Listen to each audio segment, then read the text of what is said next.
Oke, hello everyone, welcome to Analysis dan update lagi seputar koin kripto. Dan di video kali ini kita akan bahas salah satu altcoin yang kalian banyak request lewat kolom komen pada beberapa postingan video saya sebelumnya. Dan untuk altcoinnya adalah Jasmy. Tapi sebelum saya lanjut ke pembahasannya, di sini buat teman-teman yang mungkin mau request analisa koin tertentu, jangan lupa kalian boleh banget request lewat kolom komen pada postingan video ini ataupun postingan-postingan video lain. Kenapa? Karena di sini saya tahu banget mungkin portofolio kalian lagi ada yang, ke drawdown signifikan ataupun mungkin lagi ada yang floating loss dan sebagainya. Mengingat kalian bisa lihat ini Bitcoin-nya juga lagi turun signifikan, di mana kalau nggak salah ya tadi pagi itu sempat nyentuh ke harga 79.000 US dollar dan, mungkin teman-teman juga banyak nih yang ke drawdown mungkin di Bitcoin-nya atau mungkin di altcoin-nya teman-teman.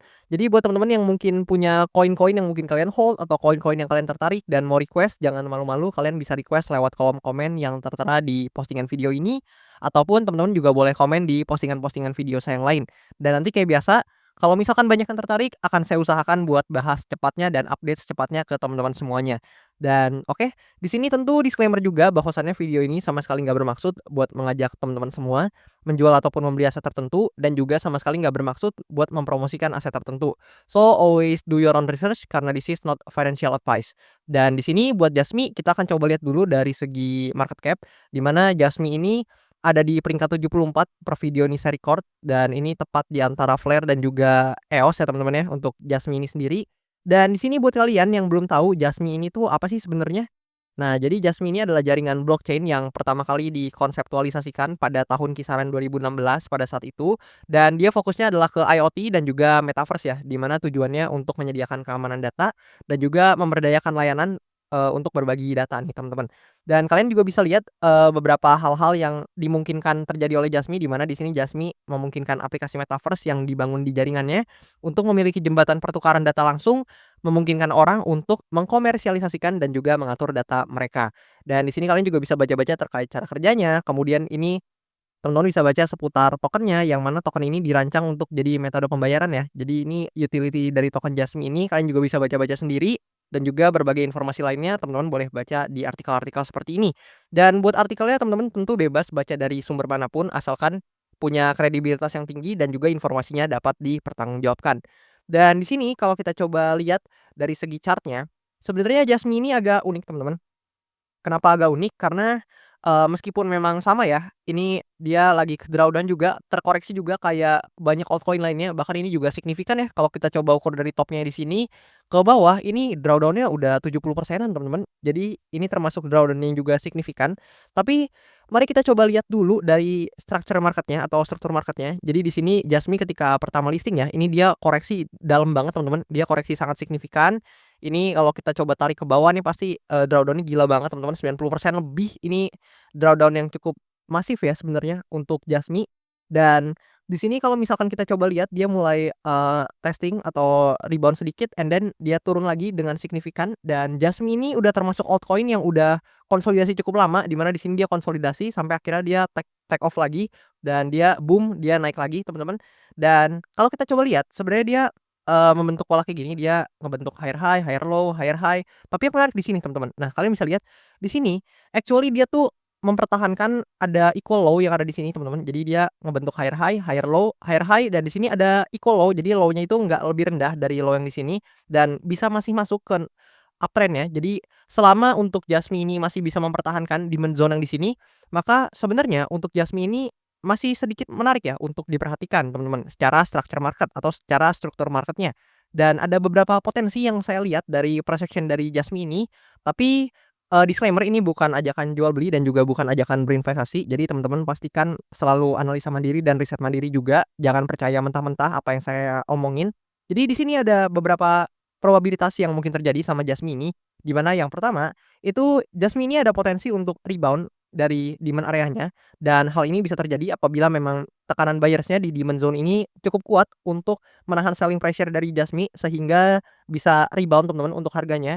Mengingat kalian bisa lihat di demand zone ini merupakan demand zone yang cukup kuat dan selama ini belum pernah di-breakout ya teman-teman, atau belum pernah di-breakdown lebih tepatnya, dan selama ini selalu berhasil menjaga pergerakan harga dari Jasmy. Dan di sini juga kalau kalian lihat, secara RSI atau stochastic RSI-nya di sini juga udah berada dalam posisi yang oversold atau jenuh jual. So, I think ada probability buat Jasmine jika memang, ada tekanan beli yang cukup kuat dari demand zone di sini, maka at least kita akan lihat rebound dalam jangka waktu dekat hingga menengahnya, teman-teman.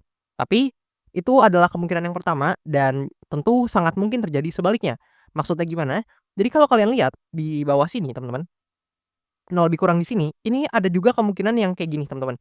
Jadi, bisa aja Jasmine ini juga rebound dari, demand zone di sini, tapi belum tentu rebound-nya itu langsung begini, teman-teman. Nah, belum tentu bisa begitu. Jadi bisa aja rebound-nya tuh kayak gini. Nah, dia fill dulu area imbalance yang terbentuk, baru dia rebound, teman-teman. Ini juga bisa. Kenapa? Karena kalau kalian lihat di candle yang ini, candle, besar ya, big candle yang di sini, ini ada area imbalance atau fair value gap yang sangat besar juga dan sangat potensi untuk di-fill dulu, baru terjadi yang namanya liquidity sweep and then baru naik. Itu juga ada potensi yang kayak gitu, teman-teman. Karena di sini ada imbalance area inefisiensi yang cukup besar dan ada potensi juga buat di-fill dulu. Tapi sebaliknya, jika ternyata untuk Jasmine ini turun and then dia nggak berhasil nih untuk, shape lagi ke atas atau nggak berhasil buat, bouncing lagi ke atas, tapi justru bertahan di bawah, area resistance ya, kalau ini di breakdown nih jadi resistance, misalkan dia bertahan konsolidasi lama di sini lalu turun ke bawah, justru yang terjadi adalah kemungkinan-kemungkinan yang lain, teman-teman. Yang mana tadi kemungkinan pertama adalah dia bisa rebound di sini, kemudian kemungkinan selanjutnya dia bisa aja untuk, fill dulu fair value gap-nya baru shape ke atas atau baru, reject ke atas ya, atau baru rebound dia membentuk liquidity sweep dan sebagainya.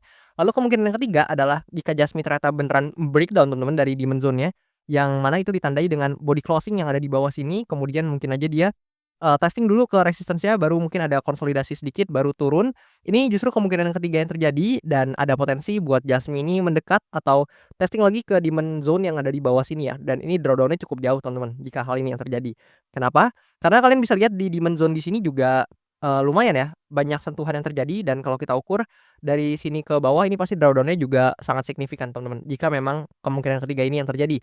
Jadi teman-teman selalu do your own research, pastikan kalian juga analisa mandiri dan pastikan teman-teman punya, risk management atau risk to reward ratio yang juga menarik untuk teman-teman jika hendak bertransaksi di Jasmine ini. Dan oke, lebih kurang kayak gitu untuk price action-nya dan kita pindah dulu ke beberapa hal lain seputar Jasmine, di mana kalau kita coba lihat ya dari sini. Nah, untuk Jasmine ini sebenarnya open interest-nya cukup kecil kalau kalian bandingkan dengan beberapa altcoin lain, yang mana kalian bisa lihat sendiri angkanya, dan ini pun open interest-nya dalam 24 jam terakhir sedang mengalami penurunan sekitar -7,17%. Dan kalau kita coba lihat dari segi, mindshare-nya, kita tahu bahwasannya Jasmine ini masuk ke narasi metaverse, di mana narasi ini sebenarnya sangat-sangat tidak happening ya kalau teman-teman tahu. Jadi ini bahkan percent share-nya cuman 0,99%, nggak sampai 1%. Dan memang narasi metaverse ini so far saya belum lihat akan take off lagi, teman-teman. Dan mungkin ya, Jasmine ini meskipun, cenderung sebenarnya salah satu koin metaverse yang market cap-nya cukup besar, tapi I don't think dia akan perform dalam jangka waktu dekat, apalagi narasi metaverse yang masih belum happening. Dan juga kalau kita coba lihat nih dari, Bitcoin dan juga tekanan-tekanan jualan terjadi pada koin kripto lain karena akibat, tarif pajak yang meningkat dan sebagainya, ini I don't think Jasmine akan bisa menguat dalam jangka waktu dekat ya, teman-teman. Tapi kita tahu market itu dinamis, nggak ada yang tahu akan seperti apa. So let's see ke depannya akan kayak gimana. Dan di sini kalau kita coba lihat juga secara analitik ya, Jasmine ini, di Q1 juga masih merah, teman-teman. Padahal Q1 ini adalah, quarter yang cukup menarik buat Jasmine karena sebelum tahun 2025 ini ada 3 hijau dan 1 merah.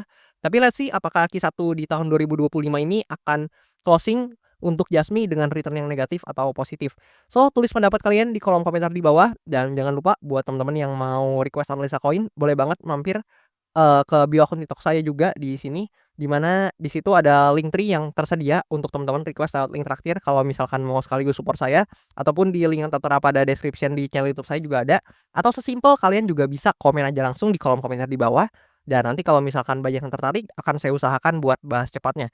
Dan that's all seputar Jasmine, thank you banget buat teman-teman semua yang udah nonton dan sampai jumpa di video-video selanjutnya.